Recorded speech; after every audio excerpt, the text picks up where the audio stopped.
In today's Welcome to Canada segment, we'll hear from two voices. One of them, an expert who can identify the financial challenges facing refugees and how to overcome them. That's ahead later in the show. First, though, the Governor General of Canada, David Johnston. 2 weeks ago, Johnston hosted a symposium at Rideau Hall with key leaders to discuss how to best go about resettling incoming refugees. The forum was held at the same place that just a month before, Johnston witnessed the swearing in of a new federal cabinet, which included a newly named Minister of Immigration, Refugees and Citizenship. Earlier today, I had the opportunity to speak with him. Here is that conversation. We are in the middle of this story with the Syrian refugees beginning to arrive here. It is a story that has galvanized so many communities across this country. Has that surprised you?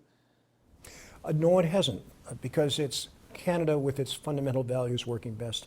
This country has been at its best when it's shown those fundamental values of tolerance, of inclusiveness, of opportunity for people and reaching out to help.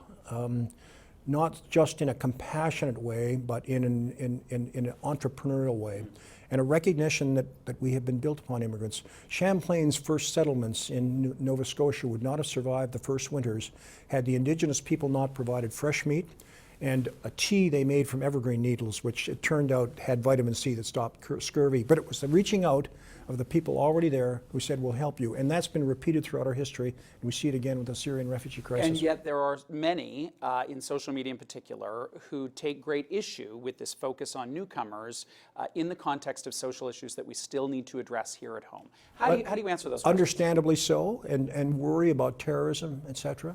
But I think those are part of the debate. And I think in Canada, the debate has been largely won on the basis of we are a country with a history of immigration which has been very much part of our success, and we can continue this with this new wave. And we've seen other instances, the Vietnam boat people who came in 79, 80, the Ismaili people who came from Uganda and Kenya, earlier instances in our history, Czechoslovakia, Hungary, on in earlier times. The country has been at its best when it says, this is a welcoming place.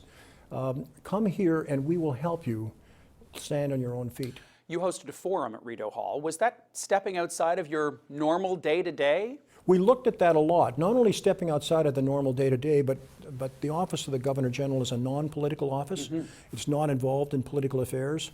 There's some very challenging political questions associated with this, and you just raised one or two of them. But the reason we felt comfortable doing that is this office is to reinforce the fundamental values that make Canada a special place, and we thought that that's what we were doing by saying this is a very good thing for Canada to do. We have experience with it, and it will provide an opportunity for Canada to welcome people who will do very well when they're here. And we hope, without being immodest, to be a bit of a beacon of light for the world in this respect. You also issued a call to action. What are the actions that you would like to see, in particular from the private sector? Well, to see that this is a collective thing, it's not simply a government thing, it's something for all of us as citizens. I've been really impressed but not surprised by the response of the private sector. A number of our major Canadian companies have stepped forward and provided cash, have made available the great volunteers in their organizations to help. But it's the grassroots response that has impressed me most, and I see it with my own grandchildren. One granddaughter is 9 years old, adopted from an orphanage in Colombia. Her family was part of a group in their town sponsoring a family, and she said, well, I want to do something. So she started a bake sale. She was going to sell brownies to her chums at school. Her grandfather said, I'll match you dollar for dollar, and then she approached her grandfather and grandmother on the other side. They said, we'll match you for dollar. She's at $1,800 right now. Wow. On her own was the matches.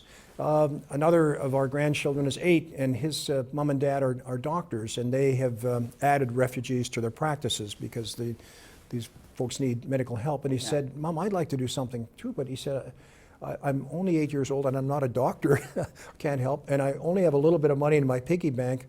But he said, I got my books, I like books, and do you think I could sell them at school? So he started a book sale in grade 3, and he raised about $80, and then he ran into a snag. The school that he goes to has 3 charities that they support: United Way, a school in Kenya, and a women's shelter. But he wanted to go to refugees, but with a little help from the teacher, he realized that he could donate this money to the United Way, and within the United Way Assembly of Agencies, there are several that were focused on refugees. So our entrepreneurship, takeaway, entrepreneurship, and books and brownies. I mean, it boils down to that. And learning from our children and our grandchildren. Thank you for your time. Great to be with you, Bruce.